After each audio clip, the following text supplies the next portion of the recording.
కూటమి ప్రభుత్వం ఆధ్వర్యంలో రాష్ట్రంలో అభివృద్ధి సంక్షేమాలతో కూడిన పరిపాలన చేస్తుంటే ఓర్వలేక గతంలో తాము చేసిన ఘోరాలు బయటకొస్తాయని జగన్ భయపడి తప్పుడు రాజకీయాలకు సిద్ధపడ్డాడని జనసేన నెల్లూరు నగర అధ్యక్షులు దుగ్గిశెట్టి సుజయబాబు విమర్శించారు. నెల్లూరు మాగుంట లేఅవుట్లో ఉన్న జనసేన నగర కార్యాలయంలో ఆయన పార్టీ నాయకులు కార్యకర్తలతో కలిసి మీడియా సమావేశం నిర్వహించి మాట్లాడారు. తిరుమల లడ్డూలో కల్తీ నెయ్యి వాడారు అనేది ముమ్మాటికి నిజమని సిట్ నివేదిక స్పష్టంగా చెబుతున్నా జగన్ బుకాయిస్తున్నారన్నారు. జగన్ వీకెండ్ పొలిటీషియన్ అని గురువారం సాయంత్రమో శుక్రవారం ఉదయాన్నో ఇండిగో ఫ్లైట్ ఎక్కేసి బెంగళూరుకి వెళ్లిపోతాడని, ఆయనకు రాష్ట్ర ప్రజల గురించి, వారి అభివృద్ధి సంక్షేమం గురించి ఆలోచించే బాధ్యత లేదని మండిపడ్డారు. నిజంగా జగన్ కి బాధ్యత ఉంటే అసెంబ్లీ సమావేశాలకు రావాలని, అక్కడ తిరుపతి లడ్డూ గురించి చర్చించాలన్నారు. ఈ సమావేశంలో వీర మహిళలు పాల్గొన్నారు. ఈరోజు మన రాష్ట్రంలో నెలకొని ఉన్న ప్రత్యేక పరిస్థితులు, ఈరోజు మనం చూసుకున్నట్లయితే రాష్ట్రంలో ఒక సమగ్రవంతమైన పరిపాలన, ప్రజలకి ఎన్నో ఫలాల్ని ఇచ్చే పరిపాలన గత 2 సంవత్సరాల నుంచి కూటమి ప్రభుత్వం ఆధ్వర్యంలో ఈరోజు నడుస్తుంటే మన మాజీ ముఖ్యమంత్రి వర్యులు మతిభ్రమించిన మన మాజీ ముఖ్యమంత్రి వర్యులు ఈరోజు ఆయన చెప్పుకుంటుంది ఏంటంటే రాష్ట్రం అభివృద్ధి సంక్షేమాలతో సమగ్రవంతమైన పరిపాలన నడుస్తూ ఉంటే జగన్మోహన్ రెడ్డి గారు గత ప్రభుత్వంలో గత 5 సంవత్సరాలు వాళ్ళు చేసిన పాపాలు ఏవైతే ఉన్నాయో గత 5 సంవత్సరాలు ప్రజల్ని ఇబ్బంది పెట్టి, ప్రజల్ని మభ్యపెట్టి, ప్రజల్ని ఎంతో ఇది చేసిన పాలన, ఎక్కడ వాళ్ళు చేసిన పాపాలన్నీ బయటకు వస్తాయి అనే ఒక ఇదితో ఈరోజు వాళ్ళు ఏదేదో తప్పుడు రాజకీయాలకి, ఏవేవో తప్పుడు సంకేతాలకి అలవాటు పడ్డారని చెప్పి ఈరోజు అనుకుంటున్నాం. దాంట్లో చూసుకున్నట్టయితే మొట్టమొదటిది తిరుమల లడ్డూలో కల్తీ నెయ్యి వాడారు అనేది ముమ్మాటికి నిజం. దీనికి సంబంధించి సిట్ నివేదిక ఒకటిచ్చింది. అది తీరా చూస్తే ప్రీవియస్గా ఏ రోజైతే పవన్ కళ్యాణ్ గారు కానీ అదేవిధంగా చంద్రబాబు నాయుడు గారు కానీ ఏ రోజైతే చెప్పారో ఆ రోజు NDDB జంతు కొవ్వు ఈరోజు ఆనవాళ్లు ఈరోజు మనం తిరుమల లడ్డు నెయ్యి వ్యవహారంలో చూపించామని చెప్పి NDDB కూడా మనకి క్లియర్ రిపోర్ట్, అది అసలుకి నెయ్యే కాదు, విచారణలో కల్తీ నెయ్యి వాడారు అని చెప్పి వచ్చింది. దానికి సంబంధించిన టెస్ట్ రిపోర్ట్లను కూడా ఈరోజు మీడియా ముందరకి ఈరోజు నెల్లూరు నగర జనసేన పార్టీ తరఫున కూడా తీసుకొచ్చి మీకు ముమ్మాటిగా దీంట్లో ఏ వాల్యూస్తో ఎక్కడెక్కడ ఉంది, ఫ్రీ ఫ్యాటీ యాసిడ్ ఎంత, తర్వాత మిల్క్ ఫ్యాట్ ఎంత ఉంది, తర్వాత ఇక్కడ పోలన్స్కి వాల్యూస్ ఎంత ఉన్నాయి, తర్వాత దీంట్లో టెస్ట్ ఆఫ్ ర్యాన్సిడిటీ ఎంత ఉంది, మెల్టింగ్ పాయింట్స్ ఎంత ఉన్నాయి, టోటల్ ప్రతిదీ NDDB రిపోర్ట్లో స్పష్టంగా ఇచ్చుంటే ఇక్కడ గీకి సంబంధించిన శాంపిల్ రిపోర్ట్లో ఏ ప్రకారంగా ఏమేమి వచ్చాయో ఆనవాళ్ళతో సహా ప్రతి ఒక్కటి ఇస్తుంటే సదరు జగన్మోహన్ రెడ్డి గారేమో మాకు NDDB స్పష్టమైన రిపోర్ట్ వచ్చింది, మాకు అసలుకి కల్తీయే జరగలేదు అని చెప్పి వాళ్ళందరూ వ్యాఖ్యానించడం నిజంగా హాస్యాస్పదంగా ఉంది. ఇకపోతే నిన్న జగన్మోహన్ రెడ్డి గారు వాళ్ళ పార్టీ నాయకుడు మాజీ మంత్రివర్యులు అయినటువంటి సద్గుణవంతుడు, తర్వాత సత్యశీలుడు అయినటువంటి శ్రీ అంబటి రాంబాబు గారి ఇంటికి వెళ్ళి పరామర్శించేసి వచ్చారు. అయ్యా నువ్వు పరామర్శించుకో, నువ్వేమైనా చేసుకో, కానీ ఆయన గురించి ఏదో చెప్పావు, సత్యవంతుడు గుణవంతుడు అని.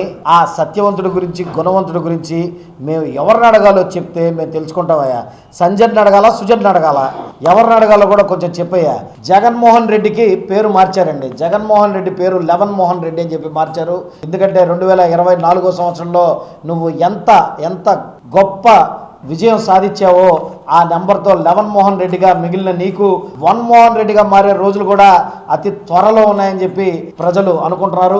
జగన్మోహన్ రెడ్డి గారు మీరు బెంగళూరు నుంచి వీకెండ్ ఇక్కడికి ఆంధ్రాకు వచ్చి ఏదో ఒకటి స్టంట్ చేసి వెళ్ళిపోవడం మీకు గత 2 సంవత్సరాలుగా పరిపాటి అయిపోయింది. ఒక వీకెండ్ పొలిటీషియన్ గా ఈరోజు నువ్వు వ్యవహరిస్తున్నావు. ఈరోజు గురువారం సాయంత్రమో శుక్రవారం ఉదయమో బెంగళూరుకి వెళ్ళిపోయి మళ్ళా 2-3 రోజులు అక్కడ విలాసాల్లో అక్కడ హ్యాపీగా గడుపుతూ తర్వాత వచ్చే నువ్వు కూడా ఈరోజు రాష్ట్ర పరిస్థితి గురించి మాట్లాడుతున్నావు అంటే ఏమనుకోవాలో మాకు అర్థం కావట్లేదు. ఇంకా నిజంగా నీకంత బాధ్యత కనుక ఉంటే గత అసెంబ్లీలో ప్రజలు నిన్ను అసెంబ్లీకి పంపించారు. నువ్వు 11 సీట్లైనా పొందుండొచ్చు, నువ్వు గెలిచి అసెంబ్లీకి రావాలా. ప్రమాణ స్వీకారం చేసిన రోజు తప్ప ఈ రోజు వరకు అసెంబ్లీలో కూడా కనీసం కనపడని నీ ఘనత గురించి ఈరోజు మేము ఇంకా ఏం చెప్పాలి? ఇంకా అసెంబ్లీకి కూడా రాకుండా జగన్మోహన్ రెడ్డి నీ క్రికెట్ టీంకి అసలుకి అసెంబ్లీ జీతాలు ఎందుకు ఇస్తుందో తెలియట్లేదు, అసలు అసెంబ్లీ ప్రోటోకాల్స్ ఎందుకు ఇస్తుందో తెలియట్లేదు. కానీ ప్రజలు మిమ్మల్ని ఒక బాధ్యతగా ఎమ్మెల్యేగా గుర్తించారు. దయచేసి ముందర అసెంబ్లీకి రావడం నేర్చుకో. అసెంబ్లీకి వచ్చి తర్వాత నువ్వు మాట్లాడి ఇక్కడ ఏం జరుగుతున్నాయో వాటి వైపరీత్యాల గురించి. మరొక్క మారు కానీ ఇటువంటి చేస్తే ఈసారి జనసేన శ్రేణులందరూ ఏది ఉపేక్షించదు. నీకు ఇంటికి వచ్చి కూడా నీ భర్తం పట్టేదానికి కూడా మేము చాలా సిద్ధంగా ఉన్నాం. అదేవిధంగా జగన్ అరాచకంతో ముందుకు వెళ్ళాలి అనుకుంటే ఖచ్చితంగా మేమందరం అడ్డుకుంటాం. ఆయన మాదిరి ఆటవిక పరిపాలన చేయడం అనేది మాకు తెలీదు, మాకు నచ్చదు కూడా. ఎందుకంటే ప్రజలకి గత 5 సంవత్సరాల్లో మనం ఛత్తీస్గఢ్ కంటే చితికిలు పడిపోయాం, మనం బీహార్ కంటే వెనకబడిపోయాం. ఈరోజు రాష్ట్రంలో వస్తున్న ఈ పరిణామాలు చూసుకుంటే ఈరోజు ఏ రోజైతే చంద్రబాబు నాయుడు గారు ముఖ్యమంత్రిగా, పవన్ కళ్యాణ్ గారు ఉప ముఖ్యమంత్రిగా ఆంధ్రప్రదేశ్ రాష్ట్ర బాధ్యతలు ఈ రోజైతే నిర్వర్తించడం మొదలుపెట్టారో ఆ రోజు నుంచి బడ్జెట్తో లోతు బడ్జెట్లో, ఎందుకంటే మనం 5 సంవత్సరాలు జగన్మోహన్ రెడ్డి పరిపాలనలో 20 సంవత్సరాలు ఈ రాష్ట్రం వెనక్కి వెళ్ళిపోయింది. ఈ రాష్ట్రాన్ని ముందరికి తీసుకొచ్చి సెటరైట్ చేసి ఈరోజు ప్రజలకి అన్ని వాళ్ళు ఏదైతే హామీలు ఇచ్చారో ఆ హామీలన్నీ నెరవేర్చడంలో ఈరోజు మా నాయకులు ఇద్దరు కూటమి పరిపాలనలో భారతీయ జనతా పార్టీ అండదండలతో ఈరోజు రాష్ట్రం సస్యశ్యామలంగా ముందరకపోతుంది. మరొక మారు ఇటువంటి కారుకూతలు కనుక కూస్తే నీకు చాలా పద్ధతిగా ఉండదని చెప్పి నెల్లూరు నగర జనసేన పార్టీ తరఫున కూడా నీకు హెచ్చరిస్తున్నాను అని చెప్పి తెలియజేసుకుంటూ సెలవు తీసుకుంటాను. జై హింద్, జై జనసేన.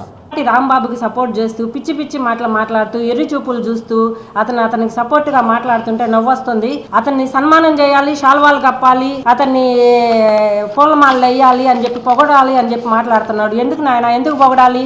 ఆయన తిట్లుకా బూతులుకా? నీ వెనకాల ఉన్న 11 మంది మంత్రులు లేకపోతే ఎమ్మెల్యేలు వీళ్ళందరూ కూడా గెలిచిన వాళ్ళందరూ కూడా ఎక్కడ కూర్చుంటున్నారు వెళ్ళి?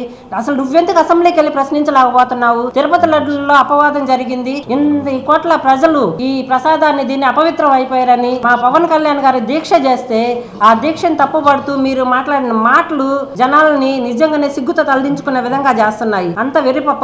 ఈ రోజున ఇంతకు ముందు నీకు తెలుగు ఒకటే మాట్లాడటం రాదనుకున్నావు, ఇప్పుడు ఇంగ్లీష్ కూడా రాదు. సిట్ రిపోర్ట్ ఇచ్చిన ఆ రిపోర్ట్ని చూసి కూడా నువ్వు జనాలు మభ్య పెట్టాలని చూస్తున్నావు. దాంట్లో కల్తీ జరగలేదు నెయ్యిలు అన్న, అసలు నెయ్యలేని దాంట్లో కల్తీ జరగలేదని అన్నావు అంటే మొత్తం పామాయిలు కెమికల్స్ కలిపి ఈ రకంగా జంతు వ్యర్థాలతో తయారు చేసిన కెమికల్స్ కలిపి నువ్వు జనాలను అపవిత్రం చేసింది కాక నువ్వు ఈ రోజున వాళ్ళందరినీ మభ్యపెట్టడానికి ఈ వెనకాల ఉన్న నాయకుల్ని జనాలు చుప్పులతో కొట్టకుండా కాపాడటానికి నువ్వు చేస్తున్న ప్రయత్నాలు చూస్తుంటే ఇంకా నవ్వొస్తా ఉంది. ఆకృతి విల్లాస్ వెంకటగిరి ప్రజలకు గొప్ప శుభవార్త. మన వెంకటగిరి పట్టణంలో మొట్టమొదటిసారిగా ధన్యభూమి డెవలపర్స్ వారిచే సహజ సిద్ధమైన ప్రకృతి ఒడిలో 5.5 ఎకరాల విస్తీర్ణంలో అన్ని ఆధునిక వసతులతో మీకు నచ్చిన విధంగా పూర్తి వాస్తుతో విశాలమైన గదులతో 87 లగ్జరీ డూప్లెక్స్ 3 బెడ్రూమ్స్ విల్లాస్ నిర్మించబడుచున్నాయి. మా ప్రత్యేకతలు విశాలమైన బ్లాక్ టాప్ రోడ్లు, చుట్టూ సోలార్ ఫెన్సింగ్ తో కూడిన కాంపౌండ్ వాల్, కట్టుదిట్టమైన భద్రతా వ్యవస్థ, children's play area, swimming pool, badminton court, basketball court, cricket net practice, విశాలమైన పార్కులు, ఫౌంటైన్లు, వినాయక టెంపుల్ మరియు multipurpose function hall, gym, indoor games కలిగిన క్లబ్ హౌస్. సంప్రదించండి. మా address Akruti Vilas, opposite to Nagaravanam park, Bharat petrol bunk ప్రక్కన, వెంకటగిరి, తిరుపతి హైవే రోడ్.